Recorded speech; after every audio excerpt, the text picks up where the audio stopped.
හොඳට මතක තියාගන්න. මුදල් වලින් කරන්න පුළුවන් කියලා දෙයකට තියෙන්නේ මොකක් හරි අවශ්‍යතාවයක් සම්පූර්ණ කරගන්න එක විතරයි. කවදාවත් මුදල් වලින් මිනිස්සුන්ගේ හැඟීම් පාලනය කරන්න බෑ. හැම එකකම ආස්වාදේ විඳිනකොට බුදුරු උගන්වන්නේ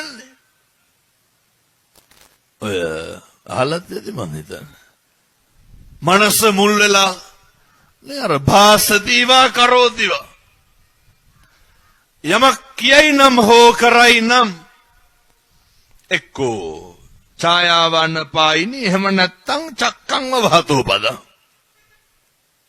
අපි කරන කියන දේවල් මතක තියාගන්න ඕන. අපේ තරුණ මහත්තුරු අපේ තාත්තලා අපි මේ කියන හැම වචනයක් ගානේ විඳවන්න ඕනේ.